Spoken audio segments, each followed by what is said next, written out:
This question is from CBSE 2025 examination. The statement of the problem says consider two cylindrical conductors A and B made of the same metal connected in series to a battery. The length and radius of A and B are twice that of A. If mu A and mu B are the mobility of the electrons in A and B respectively, then mu A upon mu B. हम लोगों को mu A upon mu B calculate करना है. अब इसमें जो दिया है length of B is twice the length of A, radius of B is twice the radius of A, and material same है, and these are connected in series. ये series में कनेक्ट किया है. अब मोबिलिटी का जो फार्मूला है this is given by V D upon E, drift velocity per unit electric field. Now first of all we'll try to simplify this in terms of length and area.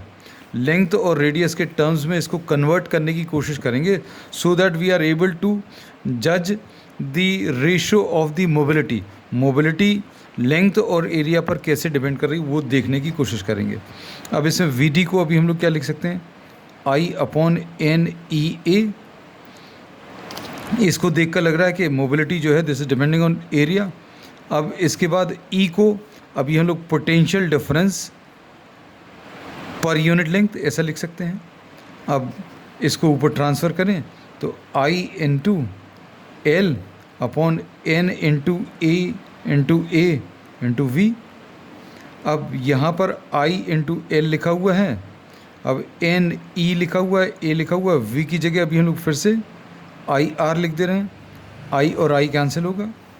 अब L upon N ई ए आ गया mobility. अब length और area और cross section पर दोनों पर depend कर रहा है ऐसा लग रहा है, लेकिन आर को अभी हम लोग क्या लिख सकते हैं, रो एल बाई ए. अब इसमें एल और एल कैंसिल होगा, ए और ए कैंसिल होगा, so we get the relation 1 upon N E rho. So we say that mobility is just depending on N E and A. तो इसमें मटेरियल अगर same है तो एन और रो भी चेंज नहीं होगा. So mu A upon mu B will be equal to 1 upon N E rho, और इधर भी 1 अपॉन एन ई रो, क्योंकि सारी चीज़ें कांस्टेंट रहेगी. So answer will be 1. So D option is the correct answer.